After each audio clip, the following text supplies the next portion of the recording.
Hello मेरे साथियों, कैसे हो आप लोग। उम्मीद करता हूँ कि आप लोग बहुत ही अच्छे होंगे। साथियों, मैं प्रैक्टिस सेट नंबर 3 लेकर आया हूँ, जो कि पेट के लिए अति महत्वपूर्ण सारे क्वेश्चन होंगे। तो आप लोग क्लास को ध्यान से देखते हुए चलिए, और इसकी पीडीएफ टेलीग्राम चैनल पे आप लोगों को दे दी जाएगी। साथियों, आप लोग टेलीग्राम चैनल को जरूर ज्वाइन करिए। ठीक है साथियों, हम बढ़ते अपने क्वेश्चन की ओर। हमारा फर्स्ट क्वेश्चन साथियों क्या कहता है, निम्नलिखित युग्मों में से कौन सा सही सुलिमित नहीं है। तो कौन सा सही सुलिमित नहीं है, जो जिला मेघालय यह हमारा सही सुलिमित नहीं है। तो करेक्ट आंसर क्या होगा, सी होगा। नेक्स्ट क्वेश्चन, रूपल, दियामेर तथा पुनमा हिमनत निम्नलिखित में से किस राज्य में अवस्थित है। यह जो है कश्मीर में अवस्थित है। कहाँ अवस्थित है, कश्मीर में। करेक्ट आंसर क्या होगा साथियों, करेक्ट आंसर डी होगा हमारा। क्या होगा, डी। नेक्स्ट क्वेश्चन, निम्नलिखित युग्मों में से कौन सा सही सुलिमित नहीं है। कौन सा सही सुलिमित नहीं है, तो रगनौर, बंदरगाह या केरल सही सुलिमित नहीं है। तो करेक्ट आंसर सी होगा। नेक्स्ट क्वेश्चन, निम्नलिखित में से कौन सा युग्म सही सुलिमित नहीं है। कौन सा युग्म सही सुलिमित नहीं है, तो 10 डिग्री चैनल लक्षद्वीप व मालदीव के मध्य यह सही नहीं है। करेक्ट आंसर डी होगा। नेक्स्ट क्वेश्चन, निम्नलिखित में से किस राज्य व उसकी राजधानी असंगत है। किस राज्य व उसकी राजधानी असंगत है। तो करेक्ट आंसर होगा नागालैंड, शिलांग। तो करेक्ट आंसर सी होगा। नेक्स्ट क्वेश्चन की ओर बढ़ते हैं। नेक्स्ट क्वेश्चन क्या कहता है, बुद्ध के जीवन की 4 महत्वपूर्ण घटनाओं और उनसे संबंध 4 स्थानों का नीचे उल्लेख है, उन्हें हमें सुलिमित करना है। तो कौन सा इसमें सही होगा साथियों, तो कौन सा सही होगा, कौन किसके साथ जाएगा, ये हमें बताना है। तो जन्म हमारा लुम्बिनी होगा। क्या होगा, लुम्बिनी। और ज्ञान प्राप्ति, तो ज्ञान प्राप्ति कहाँ हुई, बोध गया में हुई है। ठीक है। और प्रथम वचन हमारा सारनाथ में दिया गया है, और निधन कुशीनगर में हुआ है। ये किसकी बात हो रही है, बुद्ध की। ठीक है। तो करेक्ट आंसर क्या होगा, सी होगा। ठीक है, करेक्ट आंसर सी होगा हमारा। अब बढ़ते हैं नेक्स्ट क्वेश्चन की ओर। नेक्स्ट क्वेश्चन क्या कहता है, किस शासक के काल में चतुर्थ बौद्ध संगीति का आयोजन कश्मीर में हुआ है। तो इसका करेक्ट आंसर क्या होगा, कनिष्क। करेक्ट आंसर सी होगा। नेक्स्ट क्वेश्चन, जैन धर्म के संस्थापक कौन है। तो जैन धर्म के संस्थापक हैं साथियों हमारे ऋषभदेव। कौन है, ऋषभदेव। करेक्ट आंसर डी होगा। नेक्स्ट क्वेश्चन, महावीर स्वामी का जन्म कहाँ हुआ है। महावीर स्वामी का जन्म कुंडग्राम में हुआ है। कहाँ हुआ है, कुंडग्राम में। करेक्ट आंसर ए होगा। नेक्स्ट क्वेश्चन, महावीर स्वामी की मृत्यु कहाँ हुई है। महावीर स्वामी की मृत्यु कहाँ हुई है, या पावापुरी में हुई है। करेक्ट आंसर सी होगा। ये साथियों सुलिमित से क्वेश्चन आया है, हमें सुलिमित करना है। ठीक है। तो ये कौन किसके साथ जाएगा, ये आप लोगों को बताना है। अभिनव भारत समाज किसके साथ जाएगा, तो ये हमारा बीडी सावरकर के साथ जाएगा। किसके साथ, बीडी सावरकर के साथ। अनुशीलन समिति अरविंद घोष के साथ जाएगा। गदर पार्टी लाला हरदयाल के साथ जाएगा। स्वराज पार्टी CR दास के साथ जाएगा। तो करेक्ट आंसर डी होगा हमारा। ठीक है। बढ़ते नेक्स्ट क्वेश्चन की ओर। नेक्स्ट क्वेश्चन क्या कहता है, काकोरी षड्यंत्र केस हुआ, यह कब हुआ था। यह जो है 1925 में हुआ था। करेक्ट आंसर बी होगा। Next question, Hindustan socialist Republican army की स्थापना कब हुई है। तो यह जो है 1928 में हुई है। करेक्ट आंसर डी होगा। अब हम बढ़ते अपने नेक्स्ट क्वेश्चन की ओर। नेक्स्ट क्वेश्चन हमारा क्या कहता है साथियों, सूची 1 को सूची 2 से सुलिमित करना है। ठीक है। इधर हमारे सूची 1 होंगे, इधर हमारे सूची 2 होंगे। ठीक है। तो हमारा कौन किसके साथ जाएगा, ये हमें सुलिमित करना है। चटगांव शास्त्रागार हमला, ये हमारा सूर्यसेन के साथ। किसके साथ, सूर्यसेन के साथ। काकोरी षड्यंत्र, तो ये हमारा राम प्रसाद बिस्मिल के साथ जाएगा। और लाहौर षड्यंत्र तो हमारा जतिन दास के साथ जाएगा।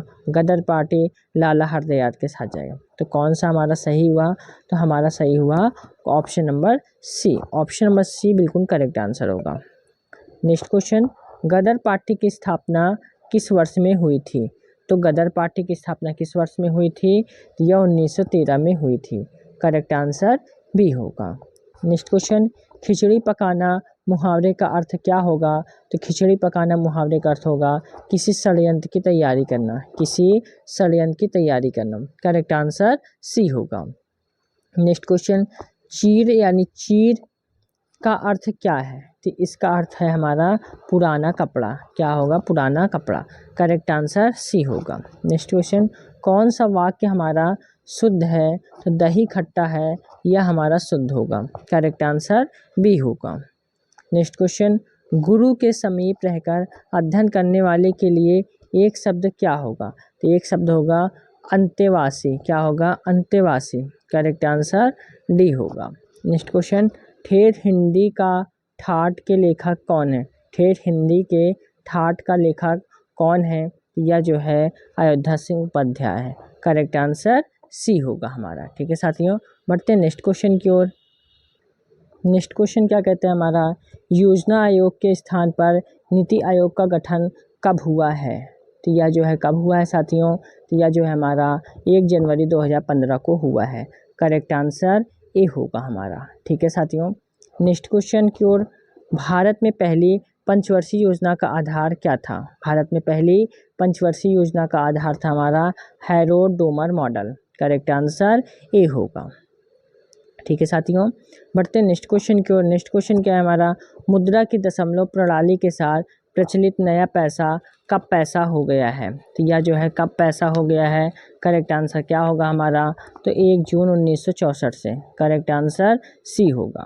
नेक्स्ट क्वेश्चन, निम्न देशों में से किस एक की मुद्रा रुपया है? निम्न देशों में से किस एक की मुद्रा जो है रुपया है? तो करेक्ट आंसर इसका क्या होगा? करेक्ट आंसर होगा हमारा सेशेल्स। क्या होगा? सेशेल्स। करेक्ट आंसर डी होगा हमारा। नेक्स्ट क्वेश्चन, सिडबी की स्थापना की गई थी? तो सिडबी की स्थापना की गई थी तो लघु स्तरीय उद्योगों को वित्त प्रदान करने हेतु। लघु स्तरीय उद्योगों को वित्त प्रदान करने हेतु। करेक्ट आंसर बी होगा हमारा। अब हम बढ़ते हैं नेक्स्ट क्वेश्चन की ओर। नेक्स्ट क्वेश्चन में हमारा क्या दिया गया है? गद्य दिया गया है, पढ़कर सही विकल्प को चुनाव करना। महाकाव्य की रचना जाति संस्कृति के किसी महाप्रवाह सभ्यता के उद्गम संगम प्रलय किसी महाचरित्र के विराट उत्कर्ष अथवा आमत किसी चिर अनुभव रहस्य को प्रदर्शित करने के लिए की जाती है। आर्य सभ्यता के विकास काल में जब देव दानवों का अर्थात दैव और असुर संस्कृतियों का संघर्ष हो रहा था, तब महर्षि वाल्मीकि ने देवपक्ष का विजय घोष करने वाले रामायण महाकाव्य का निर्माण किया। वेद व्यास के द्वापर के अंत में कुरुक्षेत्र संग्राम का स्मारक महाभारत ग्रंथ लिखा है, जो कलयुग का अग्रदूत अत्यंत दुखांत सृजन है। ये हमने गद्य पढ़ लिया। अब उसको उसी के आधार पर इसको जवाब देना है। तो हमारा महाकाव्य की रचना किसको प्रदर्शित करने के लिए की जाती है? किसको प्रदर्शित करने के लिए की जाती है? तो किसी महाचरित्र के विराट उत्कर्ष को। किसी महाचरित्र के विराट उत्कर्ष को। करेक्ट आंसर डी होगा। नेक्स्ट क्वेश्चन, आर्य सभ्यता के विकासशील में उनके मध्य संघर्ष हो रहा है। तो करेक्ट आंसर होगा दैव और असुर संस्कृतियों के मध्य। करेक्ट आंसर ए होगा। नेक्स्ट क्वेश्चन, महाभारत किस युग के अंत में लिखा गया? महाभारत किस युग के अंत में लिखा गया है? तो यह जो है साथियों द्वापर के अंत में। किसके? द्वापर के अंत में। करेक्ट आंसर बी होगा। नेक्स्ट क्वेश्चन, महाभारत को कैसा सृजन कहा गया है? महाभारत को कैसा सृजन कहा गया है? तो यह जो है दुखांत सृजन। करेक्ट आंसर सी होगा। नेक्स्ट क्वेश्चन, महाकाव्य की रचना में क्या होना चाहिए? महाकाव्य की रचना में क्या होना चाहिए? तो जाति संस्कृति का महाप्रवाह। करेक्ट आंसर बी होगा हमारा।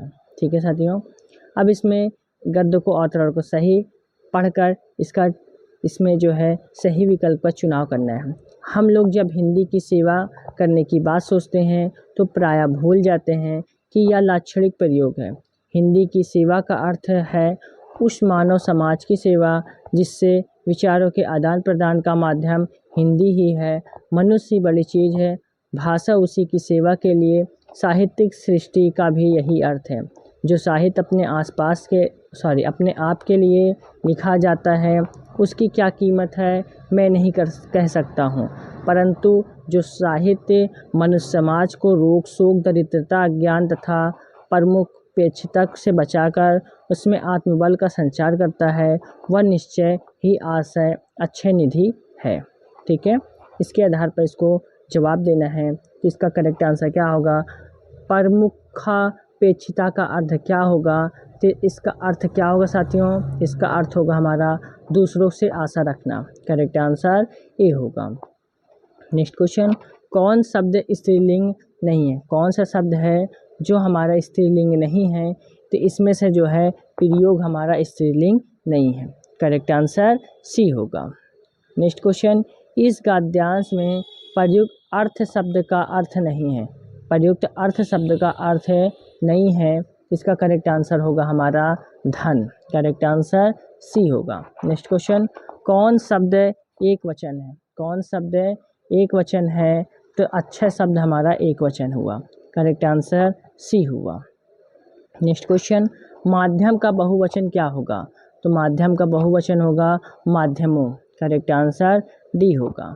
Next question, UNICEF United Nations international children emergency fund की स्थापना कब की गई थी? तो यह जो है साथियों 11 दिसंबर 1946 को। करेक्ट आंसर ए होगा। नेक्स्ट क्वेश्चन, निम्नलिखित देशों में कौन सा ब्रिक्स में शामिल नहीं है? कौन सा ब्रिक्स में शामिल नहीं है? तो पाकिस्तान। करेक्ट आंसर सी होगा। नेक्स्ट क्वेश्चन, ओपेक का मुख्यालय कहाँ स्थित है? ओपेक का मुख्यालय कहाँ स्थित है? तो यह जो है साथियों वियना में स्थित है। करेक्ट आंसर डी होगा। नेक्स्ट क्वेश्चन, वर्तमान में फरवरी 2021 तक भारत में कितने राज्य व केंद्र शासित प्रदेश हैं? तो कितने हैं साथियों? तो यह जो है 28 राज्य 8 केंद्र शासित प्रदेश हैं। करेक्ट आंसर डी होगा। बढ़ते नेक्स्ट क्वेश्चन की ओर। नेक्स्ट क्वेश्चन क्या है? क्षेत्रफल की दृष्टि से भारत का सबसे छोटा राज्य कौन है? क्षेत्रफल की दृष्टि से भारत का सबसे छोटा राज्य हमारा कौन है? तो यह जो है साथियों हमारा गोवा है। करेक्ट आंसर ए होगा। नेक्स्ट क्वेश्चन, कर्क रेखा भारत में कितने राज्यों से होकर गुजरती है? तो यह जो है साथियों 8 राज्यों से होकर गुजरती है। करेक्ट आंसर बी होगा हमारा। ठीक है, अब बढ़ते हैं इसमें जो है साथियों नेक्स्ट क्वेश्चन की ओर। नेक्स्ट क्वेश्चन हमारा क्या कहता है? भारत के कितने राज्य समुद्र तट के किनारे हैं? तो यह जो है 9 है। कितने हैं? 9। करेक्ट आंसर सी होगा। नेक्स्ट क्वेश्चन, भाषाई आधार पर गठित भारत का पहला राज्य कौन सा होगा? तो यह जो है साथियों हमारा होगा Andhra Pradesh. Correct answer B होगा। नेक्स्ट क्वेश्चन, निम्नलिखित में से मिजोरम राज्य की राजधानी कौन सी है? तो यह जो है साथियों आइजोल है। कौन सी है? आइजोल। करेक्ट आंसर ए होगा। नेक्स्ट क्वेश्चन, निम्नलिखित में से कौन सा राज्य उत्तर में स्थित नहीं है? कौन सा राज्य उत्तर में स्थित नहीं है? यह झारखंड उत्तर में स्थित नहीं है। करेक्ट आंसर सी होगा हमारा। नेक्स्ट क्वेश्चन हमारा क्या कहता है साथियों? किस औद्योगिक क्रांति को डिजिटल क्रांति कहा जा सकता है? किस औद्योगिक क्रांति को डिजिटल क्रांति कहा जा सकता है? तो इसका करेक्ट आंसर क्या होगा? तो करेक्ट आंसर होगा हमारा औद्योगिक क्रांति 4.0। करेक्ट आंसर सी होगा। साथ ही जो भी मैंने क्वेश्चन स्किप किए हैं वो मैथ से रिलेटेड क्वेश्चन है, इसमें स्पेस नहीं है मैथ के क्वेश्चन को सॉल्व कराने की, इस वजह से मैं क्वेश्चनों को स्किप कर दे रहा हूँ। आपको पीडीएफ दे दूँगा, आप लोग पीडीएफ को डाउनलोड करके क्वेश्चन को हल कर सकते हैं। ठीक है, नेक्स्ट क्वेश्चन, निम्नलिखित में से कौन सा तत्व हृदय धड़कने के नियंत्रण में महत्वपूर्ण भूमिका का निर्वहन करता है? तो इसका करेक्ट आंसर क्या होगा? पोटेशियम। करेक्ट आंसर होगा ए होगा। नेक्स्ट क्वेश्चन, मानव की मांसपेशियों में स्थायी थकावट का कारण कौन सा अम्ल होता है? तो कौन सा अम्ल होता है? तो यूरिक अम्ल होता है। करेक्ट आंसर ए होगा। नेक्स्ट क्वेश्चन, निम्नलिखित में से कौन सा तत्व रुधिर स्कंदन में सहायक होता है? रुधिर स्कंदन में सहायक होता है तो कैल्शियम सहायक होता है। करेक्ट आंसर बी होगा। नेक्स्ट क्वेश्चन, पहाड़ों पर ऊंचाई पर जाते समय मानव शरीर में हीमोग्लोबिन का स्तर कितना होता है? तो यह जो है हमारा बढ़ जाता है। क्या हो जाता है? बढ़ जाता है। करेक्ट आंसर ए होगा। नेक्स्ट क्वेश्चन, लाल रक्त कणिकाओं की कब्रगाह किसे कहते हैं? लाल रक्त कणिकाओं की कब्रगाह किसे कहते हैं? इसका करेक्ट आंसर क्या होगा हमारा? करेक्ट आंसर होगा प्लीहा। करेक्ट आंसर बी होगा। नेक्स्ट क्वेश्चन, पंथ निरपेक्ष शब्द भारत के किस संशोधन अधिनियम द्वारा अंतः स्थापित किया गया है? तो इसका करेक्ट आंसर क्या होगा? करेक्ट आंसर होगा 42वें संविधान संशोधन। करेक्ट आंसर सी होगा। नेक्स्ट क्वेश्चन, नीति निदेशक सिद्धांत क्या है? नीति निदेशक सिद्धांत क्या है? इसका करेक्ट आंसर क्या होगा हमारा? वाद योग्य नहीं। करेक्ट आंसर बी होगा। नेक्स्ट क्वेश्चन, भारतीय संविधान में अंतर्राष्ट्रीय शांति और सुरक्षा की अभिवृद्धि का कहाँ उल्लेख है? तो इसका कहाँ उल्लेख है? तो यह जो है राज्य के नीति निर्देशक तत्वों में है। करेक्ट आंसर बी होगा। नेक्स्ट क्वेश्चन, किसी समिति की अनुशंसा के आधार पर आधार पर अधिकारों के साथ संविधान के मूल कर्तव्य भी शामिल किए गए हैं। तो इसका करेक्ट आंसर होगा हमारा सरदार सौर सिंह समिति। करेक्ट आंसर बी होगा। नेक्स्ट क्वेश्चन, निम्नलिखित में से किसे भौगोलिक क्षेत्र को अनुसूचित क्षेत्र घोषित करने का संवैधानिक अधिकार है? तो करेक्ट आंसर होगा राष्ट्रपति को। करेक्ट आंसर डी होगा। उम्मीद करता हूँ साथियों क्लास आप लोगों को काफ़ी पसंद आई होगी। तो क्लास को आप लोग एक लाइक करके चैनल को जरूर सब्सक्राइब करके बेल आइकन को जरूर प्रेस करिए, ताकि आने वाली हर एक वीडियो की नोटिफिकेशन आप लोगों को आसानी से मिलती रहे। इसकी PDF टेलीग्राम चैनल पर डाल दी जाएगी साथियों, तो आप लोग टेलीग्राम चैनल को जरूर ज्वाइन करिए, क्योंकि सारे क्लास की PDF आप लोगों को टेलीग्राम पे मिलेगी। ठीक है साथियों, जय हिंद, जय भारत।